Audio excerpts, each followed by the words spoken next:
You know, we went in for the duration and 6 months too. That's what we promised. I could sing you that song, what we sung. We are the Navy Women's Reserve, fighting for the country we serve. We are dressed in navy blue for the duration and 6 months too. We gave our nylons, we gave our jobs, we gave our playboys, bring on the gobs. Help with mops, immune with shots, just call us the Navy Waves.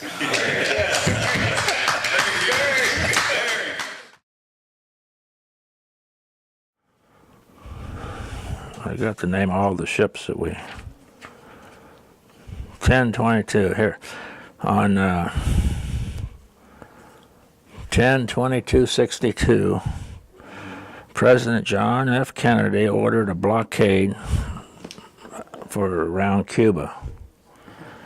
And we were ordered, our ship was ordered to escort a tanker as it made its way around the fleet, giving everybody fuel. We escorted it. And then after a while, I won't tell you the ships we went, but then we were given another set of orders, and we would go to all the ships, including submarines, that had nuclear capability. And we would send 2 civilians over to the ship, and they'd carry a little black box. And they'd come back, no black box, and we would go to the next ship. Now, what they were doing, I don't know, but I just remember that. And we tried to put one and one together because, you know, they were all nuclear ships, so what they were doing, I don't know, but I'm thinking they were arming them. But in fact, I did talk to my colonel in charge of the battalion one time at Christmas Day was coming, and I had a buddy from my hometown. He was working in an officers club down in Yongdongpo at the evacuation hospital. And I told him, I said, I'd like to go down there to see him. He said, well, you can go, you know, but you can leave in the morning, but you got to be back tonight, and you got to hit. He hitchhiked. It was easy. He hitchhiked any place you wanted to go because there was always a Jeep coming up and down the road and give somebody a ride. So I did get down there, and the funny part was that he's working in an officer's country. He said, I really got a good surprise for you. He says, we're going to have steak fried in butter today. I said, yeah? What else you got to eat? He said, no, we're going to do the steak. I said, I'll tell you, where I'm at, we get so much steak, they're cutting it up making stew out of it. Because they shipped off on the lines, they shipped all the good stuff, and that's all you had. But I did get to go back and see a friend from my hometown on Christmas Day, and I did get a dance with a nurse with civilian clothes on. I'd seen about, the whole time I was in Korea, I'd seen like 3 or 4 white women, Americans, and being it was Christmas in the officers club, they were allowed to wear civilian clothes.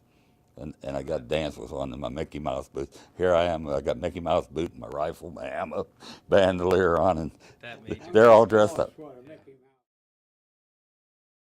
I thought, here I am at Pearl Harbor, where the war started. I brought the divers their meals every day. I got to know them.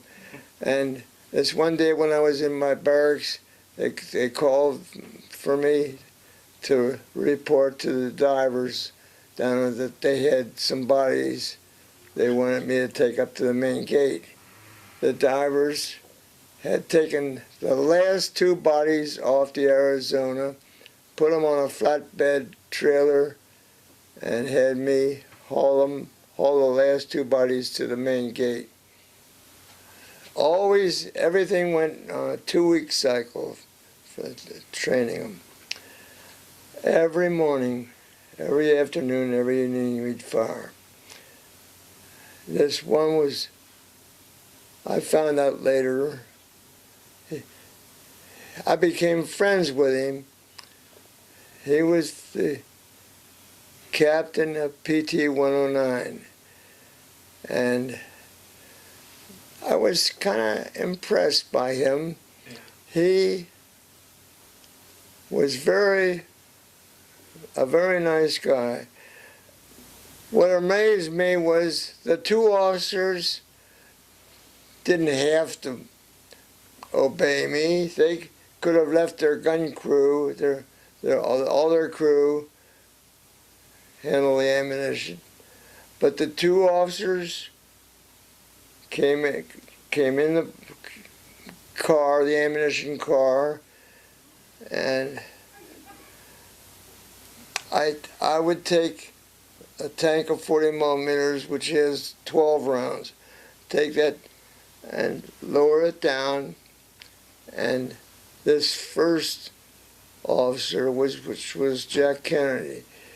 The first one, he would wait till I set it down to the ground.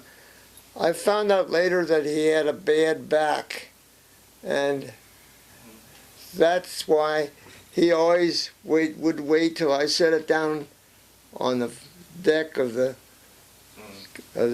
ammunition car, and then he would slide it over to his buddy, and his buddy would slide it over to the exit of the door, and they would load it on a trailer. Do you remember? And just for some reason, Jack Kennedy stood out to you. You remember him fondly. Well, the reason he stood out, he wanted me to take him spearfishing. I done a lot of spearfishing. Then, when Kennedy wanted to go spearfishing with me, I was told not to take anybody, not